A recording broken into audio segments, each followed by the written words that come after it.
Hello again, Dan Lahane.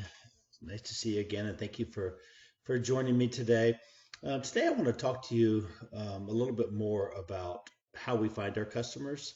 Um, Many times, people ask me, uh, "How do you find your customers?" or "Do you provide leads for your employees?" or that whole marketing uh, strategy.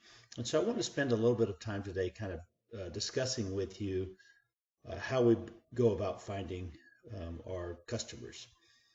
Actually, when I first started in 2011, a friend of mine asked me that question. He said, "Dan, who's your perfect prospective client?" And I had a difficult time answering that question back then. And so I really just started to think out loud. And I said, well, it's really anyone between the ages of 20 and 80 that has a chance of getting cancer, having a heart attack, or having an accident. And he thought I was being sarcastic and kind of laughed and said, "Well, Dan, that's everybody." And you're right, it is. It's almost everybody. And so, but since almost everybody is a really big number, it's overwhelming. It could be the guy that just walked by, or the car that just drove by, or the person that you see, wherever, and it can be overwhelming. So what we've done at Charge Financial Group is we've narrowed that down and broken it into three separate channels. So we call it three channels to the market. Now, someone can pick one channel that they feel very comfortable with or another. It doesn't really matter. But let me talk to you about the three different channels. Somebody in a business. Now, when we approach businesses, we really like to start off with the small business owner, the one that's locally owned and operated.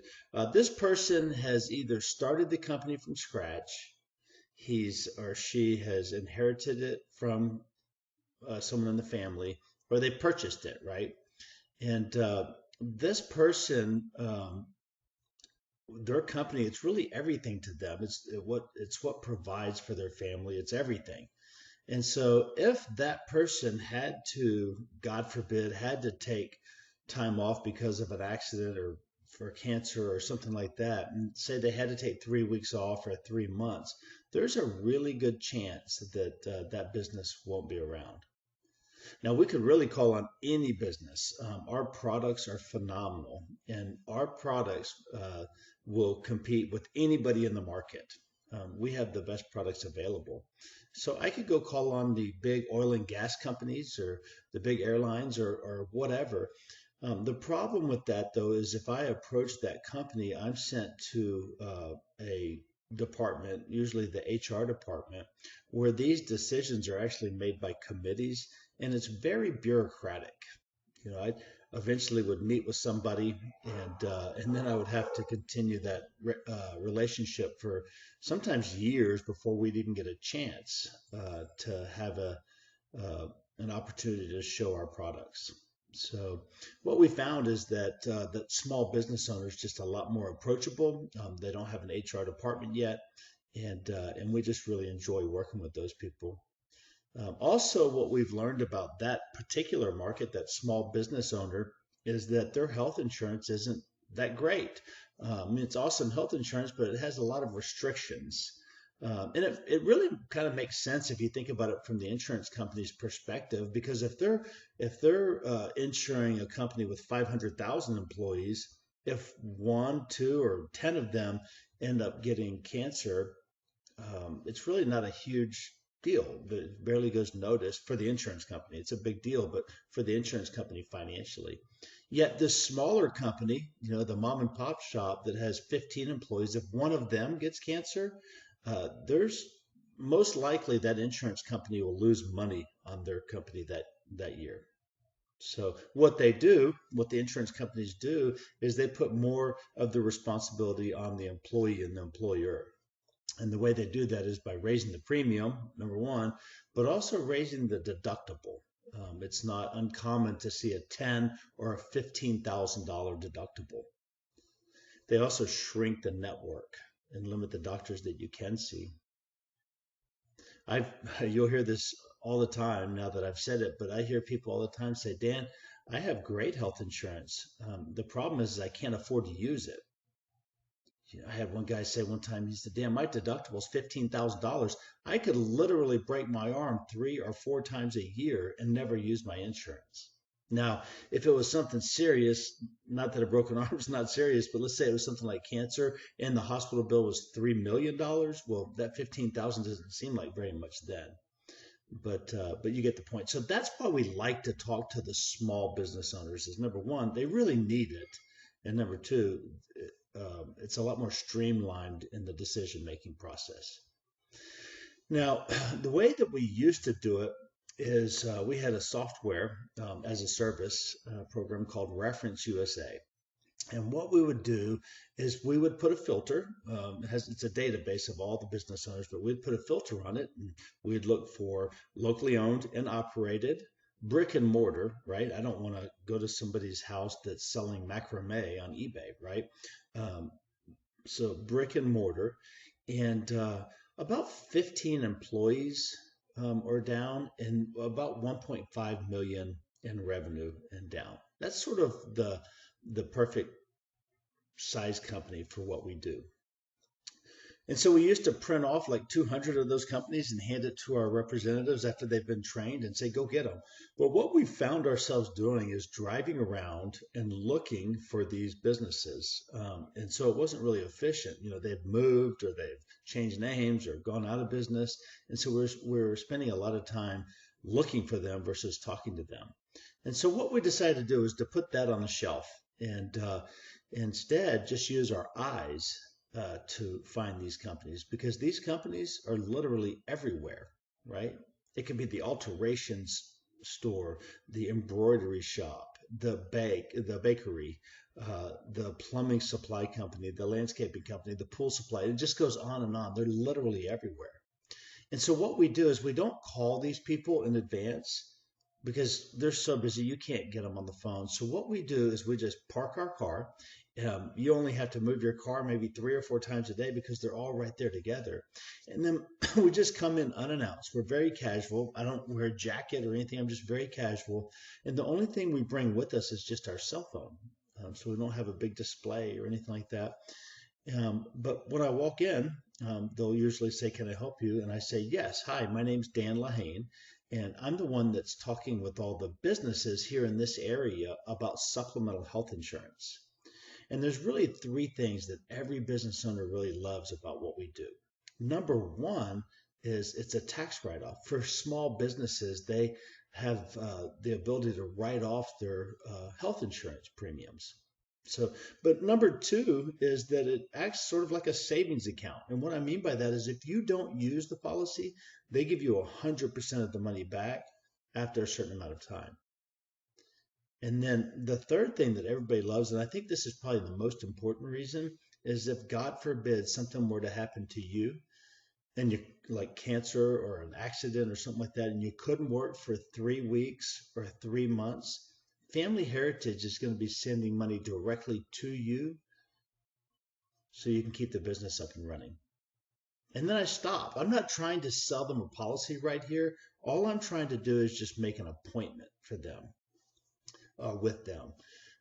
So for either sometime later in the week or later in the day or right now if it's available. What we found by using this process in this system, our goal is to show this or to introduce ourselves to 30 businesses a day. Now that may seem like a lot, but really the approach is only about 3 to 5 minutes, and sometimes it can be really short. So about 50%, so 15 out of that 30 will just tell us that to get lost. They're not interested. They're very polite, but there's something going on probably. There's probably a problem with a customer or inventory or maybe even a problem at home. And just right now is not a good time. I'm convinced that I could be giving away free gold and that person wouldn't be interested. But it's okay. I very politely leave and just go to the next one. But what's cool is that the other 50%, the other 15 will have some interest. And they will schedule an appointment with me. And typically it's sometime later in the week or even possibly next week. But what I found, and I don't know why 30 people or 30 approaches is the magic number, but what I found is that on average, one of those every day will want to talk about it right now. Usually what I've learned is that that's the person that knows somebody that's going through cancer right now, right? And they'll say things like, "Man, you're not going to believe this, but I was just talking to my husband about this the other day, or I was just talking to my business partner about this, and what would we do if something happened to us?" So, but and so a lot. I call that the low-hanging fruit, but it could also be known as just a law of large numbers. If you see 30 people, eventually you're going to run into somebody that knows somebody that's going through it. So, but that's our business to business channel, and it sounds easy. It's not. Having rejection 50% of the day is never a lot of fun. But I want to make sure that you understand that this is not a cold calling business. This is a referral based business, right? And so, what I mean by that is I get referrals. I like to get between 3 and 5 referrals from every single person that I show this to that likes it. I don't want 50, right? I don't want the church directory or the Houston, Texas plumbing networking group directory, right? They don't know those people. What I want is I want their brother, their sister, and their best friend. So you may have a brother or sister, or maybe a best friend. And if I were, say, I'd never met you before, but I was talking to them or one of them, and they loved the product and they ended up protecting their family with it, and they gave me your name. Well, I'm not going to call you immediately, right? What I'm going to do is I'm going to wait for them. I'm going to ask them to introduce me, however you guys normally communicate, either by text or email or by phone call or however. And then, but I am going to call you in about a week or a week and a half. And when I call you, I'm going to say, "Hey, how you doing? My name's Dan Lahane. Did your brother tell you that I'd be giving you a call? Or did your best friend tell you that?" I've got to get his or her name out within 3 to 5 seconds. And then I just say, "He didn't know whether or not this would be for you, but he said you wouldn't mind taking a look at it just as long as it didn't take too long." And then we just set up appointments. I like to make my phone calls for the referrals on Fridays between 8 a.m. and 1 p.m. And I set them all up for the next week. So I like to set up 25 or 30 appointments for the next week. So that's the first channel, and it works very, very well. Our second channel is actually the exact same thing, except for it's done residentially. We call it our residential channel. So it's a business to a consumer. Now, when I first heard residential, the only thing I could think of was like the pest control salespeople or the alarm system, like ADT or Vivint, those companies, where it seems like they just kind of drop them off in a master plan community and they just canvas the whole area and then they're gone. That's not how we do it at all. The way that we approach this residential channel is we start off in small town USA. So when I say small town USA, I mean a town that's not far from us, right? It could be a 30-minute drive, but it's a town of about 3,000 people or less. So you might be thinking of a town like that, but I can mention a couple of them here in the Houston area. Towns like Wallace or East Bernard or I can't think of any off the top of my head, Porter, towns like that. So, and the reason why we like to start off with a small town is just because people in small towns all know each other.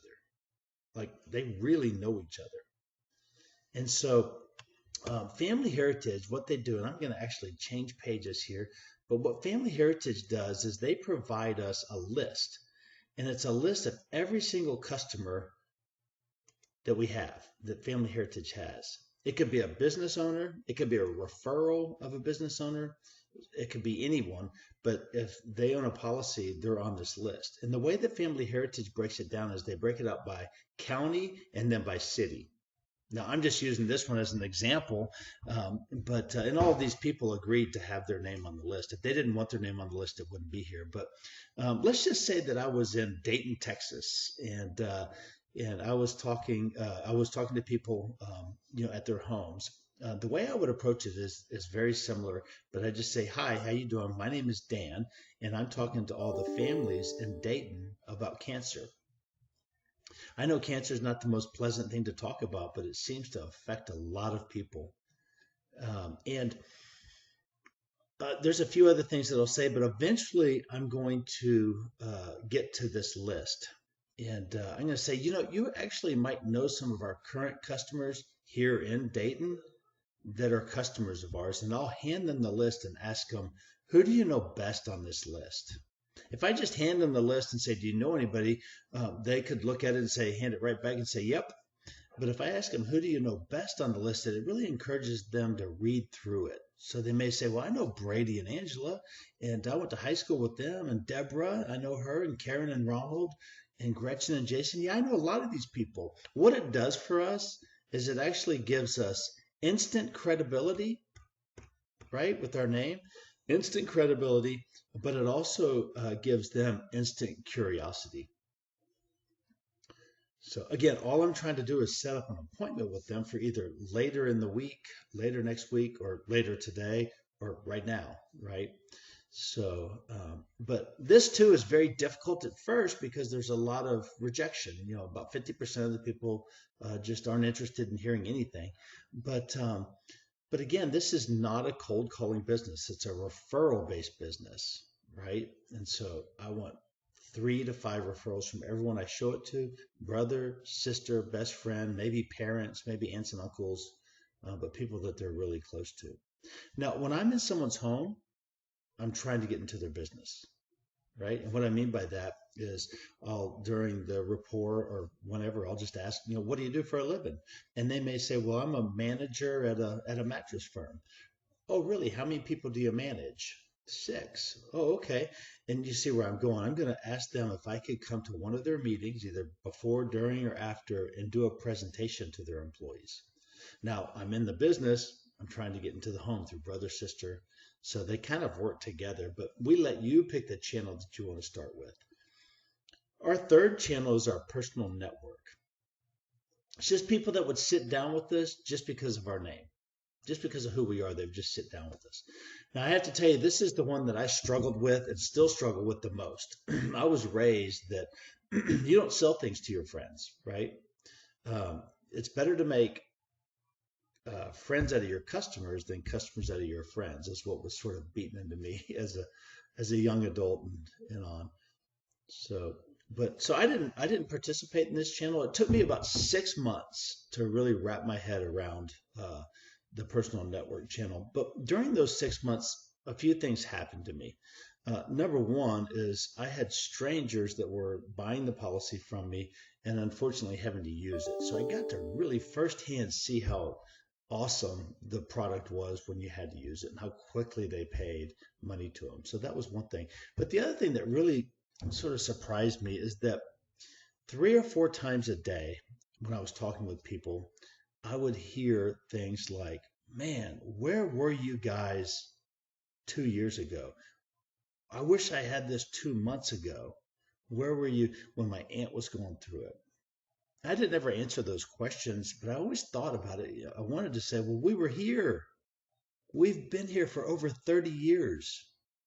Aflac's been in business for over 80 years, right? But people don't think about this until it's too late. And so I realized that. And I also started to understand that just because these people are my friends and family um, doesn't immune them from getting something like cancer or having an accident, right? But more importantly is that if I don't show it to them, then nobody's going to show it to them. So I agreed, after about 6 months, I agreed to go ahead and start showing it to people that I knew. But I would only show it to them under one condition. Under one condition. And that condition is that I was only going to show it to them one time. I would say, hey, if you love this and you think it's for you, and there's no doubt, well, then I'll show you how you can apply. But if for any reason you don't like it, that's totally fine also. Just tell me no. But we're never going to talk about this again, right? So when we see each other in the grocery store, it's not going to be awkward, or at the Super Bowl party or whatever. And what I found is that they love that approach, but also just about everyone I show this to really loves the product. I mean, it's a phenomenal deal. There's only two things that can happen. One, we don't want this to happen, but one is you get cancer. If that's the case, then we pay you a lot of money. The only other thing that can happen, that the only other thing that will happen is that you don't get cancer. And if, in that case, you just get all your money back, right? So just about everybody loves it. But the other thing I learned when I opened it up to my personal network, and this is sort of naive of me, but I learned that my friends know people that I don't know, right? And so I have a good friend named Tim and his wife Shannon. They bought all the policies from me, and afterwards they had referred me to Shannon's boss. Um, Shannon is a controller for a pretty good size oil and gas company here in Houston, and her boss, the CFO, actually lost his son to cancer like 15 years ago. And while they were going through that battle, they ended up having to file for bankruptcy. So anyway, so when I showed it to him, he loved it, right? He kept saying, "Man, I wish I would have had this in place." But anyway, long story short, he signed up for all four of the policies for he and his wife at the highest level. But then it just sort of exploded through that company. If I ever tried to call that company out of the blue without that relationship, I'd have probably most likely never gotten in, or it would have taken years, right, through the HR department. But when you come from the CFO and the controller down, it gets a lot more attention. So, but anyway, those are our three channels, and it really doesn't matter which one you pick. They all work awesome. And the best thing about it is that we're going to teach you how to do it, and we're going to be with you while you're getting started. So anyway, I wanted to cover the channels to the market. I look forward to continuing our conversation in person, but have a great rest of your day, and I'll talk to you soon.